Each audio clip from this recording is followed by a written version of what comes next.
بنی اسرائیل کے دو بھائیوں کی کہانی۔ بنی اسرائیل میں دو بھائی رہتے تھے، جن میں ایک مسلمان اور دوسرا کافر تھا، اور دونوں دریا کے شکاری تھے، یعنی مچھلیوں کا شکار کرتے تھے۔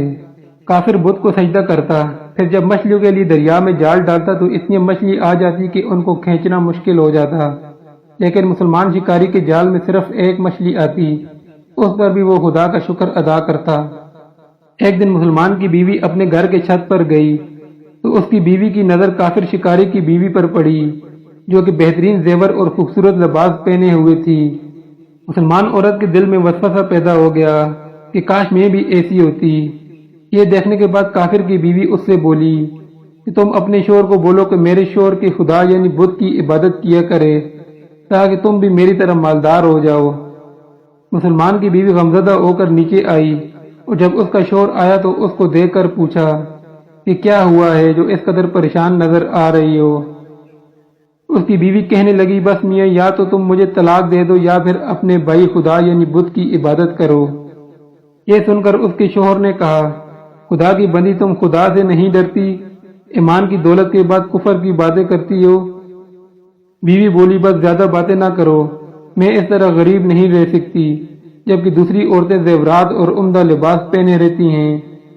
جب اس کے شوہر نے دیکھا کہ وہ کسی صورت بھی نہیں مان رہی اور اس کا اصرار حد سے زیادہ گزر چکا ہے، تو اس نے عورت کو تسلی دی اور کہا کہ گھبرانے کی ضرورت نہیں، میں کل بازار جا کر زیادہ محنت کروں گا اور روزانہ تم کو 2 دینار لا کر دوں گا، تو تم اپنی حالت درست کر لینا۔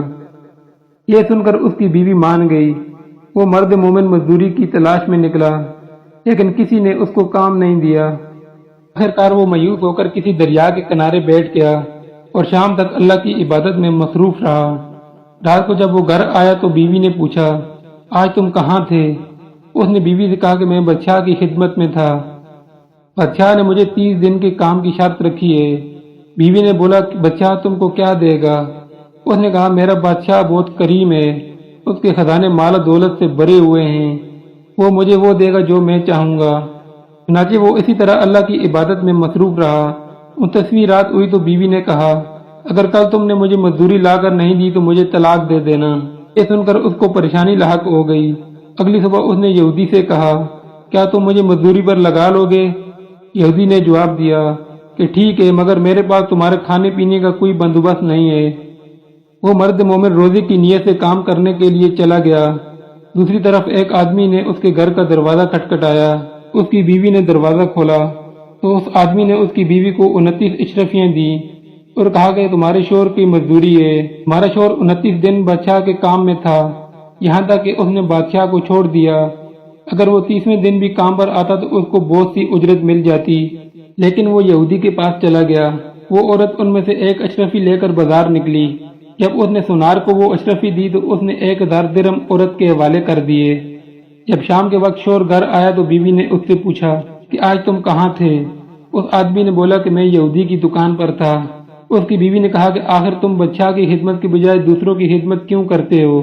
اور پھر شوہر کو اشرفیوں کا واقعہ سنایا، جس کو سن کر مرد مومن روتے روتے بے ہوش ہو گیا۔ جب اس کو ہوش آیا تو بیوی سے کہنے لگا کہ افسوس، میں نے بادشاہ دو جہاں کا حق اپنے اوپر لازم نہیں کیا۔ اس کے بعد اس نے سب کچھ چھوڑ دیا اور پہاڑوں پر چلا گیا، جہاں پر خدا کی عبادت کر کے زندگی گزاری، اور وہیں پر اس کا انتقال ہو گیا۔